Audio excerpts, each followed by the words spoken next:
Okay, we're in verse 21. And the Lord visited Sarah as he had said, and the Lord did for Sarah as he had spoken. For Sarah conceived and bore Abraham a son in his old age, at the set time of which God had spoken to him. So he's kept his promise, and little Isaac is going to be born. And Abraham called the name of his son was born to him, who Sarah bore to him, Isaac. And Abraham circumcised his son when he was 8 days old, as God has commanded him. Now Abraham was 100 years old when his son Isaac was born to him. And Sarah said, God made me laugh, and all who hear will laugh with me. She also said, who would have said to Abraham that Sarah would nurse children? For I have borne him a son in his old age. So she's kind of, I think, at first she didn't believe it. She kind of laughed and thought this was some kind of joke that she would bear a child. But now I think she's laughing joy. Like she just can't believe that this is happening, and she's so just filled with joy. So the child grew and was weaned, and Abraham made a feast on the same day that Isaac was weaned. And Sarah saw the son of Hagar, the Egyptian, whom she had borne to Abraham, scoffing. So Hagar's saying, he's weaned now, or something like that. And therefore she said to Abraham, cast out this bondwoman and her son, for the son of this bondwoman shall not be heir with my son, namely with Isaac. So she's getting a little bit of a superior attitude again. And the matter was very displeasing in Adam's sight because of his son. But God said to Abraham, do not let it be displeasing in your sight because of the lad or because of your bondwoman. Whatever Sarah has said to you, listen to her voice, for in Isaac your seed shall be called. Yet I will also make a nation of the son of the bondwoman, because he is your seed. So Abraham rose early in the morning and took bread and a skin of water, and putting it on her shoulder, she gave it She gave it and the boy to Hagar and sent her away, and she departed and wandered in the wilderness of Beersheba. So, he listened to Sarah, and God basically told Abraham, don't worry, I'm going to take care of Isaac. I'm going to make him a great nation. So he gave her some water and some bread and told them to go. In the water in the skin was used up, and she placed the boy under one of the shrubs. So they went out, they ran out of water, and she placed the boy under the shrubs. Which, remember, he's at least 13 now, maybe 14, 15. So he's like a young man, a teenager, but they ran out of water, and it sounds like he's not doing too good. Okay, so she put him down under, like in a shady place. And she went and sat down across from him at a distance of about a bow shot. I'm not sure how far a bow shot is, but maybe where she could see him but not be real close.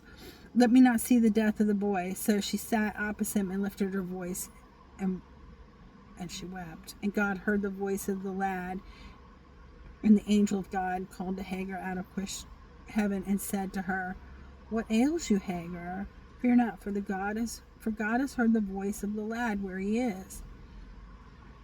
Arise and lift up the lad and hold him with your hand, for I will make him a great nation. So he's telling her to stop crying, go back over, hold him up, I'm going to take care of him. And then God opened her eyes, and she saw a well of water, and she went and filled the skin with water and gave the lad a drink. So God was with the lad, and he grew and dwelt in the wilderness and became an archer. And he dwelt in the wilderness of Paran, and his mother took a wife for him from the land of Egypt. So she was from Egypt, remember that? So now Ishmael has an Egyptian wife, and there was a little bit of a miracle here, I would say, because they ran out of water. She thought he was going to die. She set him under a bush because she couldn't bear to watch her son die. So she was away, but she could kind of see but not see situation. And they're like, don't cry, here's a well. Go give him some water and help him. So she did. And he got better. And it came to pass at the time, so this is a covenant with Abimelech. Remember Abimelech? We just heard about him. He almost took Sarah as his wife and then realized that she was married to Abraham.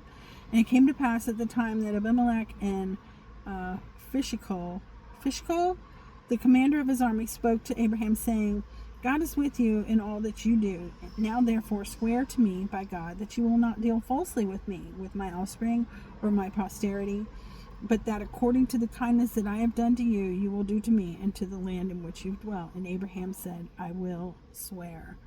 Then Abraham rebuked Abimelech because of a well of water which Abimelech's servants had seized. And Abimelech said, I do not know who has done this thing, and you didn't tell me, nor had I heard of it until today. Abimelech seems to be oblivious to a lot of things. I wonder why that is. That's interesting. I don't know. Maybe he's just a very trusting person. So Abraham took sheep and oxen and gave them to Abimelech, and the two of them made a covenant. And Abraham set 7 ewe lambs by the flock by themselves. So a ewe is a female sheep or a female lamb. And Abimelech asked Abraham, what is the meaning of these 7 ewe lambs which you have set by themselves? And he said, you will take these 7 ewe lambs from my hand, that they may be my witness that I have dug this well. Therefore he called that place Beersheba, because the two of them swore an oath there.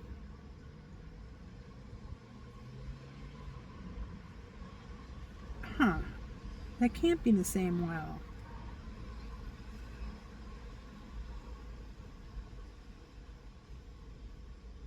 Remember Hagar found a well in Beersheba? Because the two of them swore an oath there.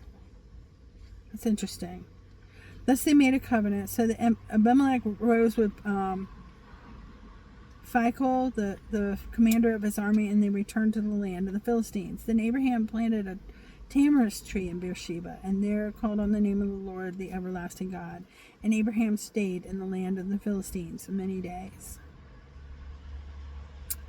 So that is the end of verse 21. If you happen to know any kind of a link between, I don't know how important this is either, but I think it's interesting that Hagar found a well in the wilderness of Beersheba, and Abraham dug a well, and they called it Beersheba. Just saying. I'd be very interested to see what your thoughts are.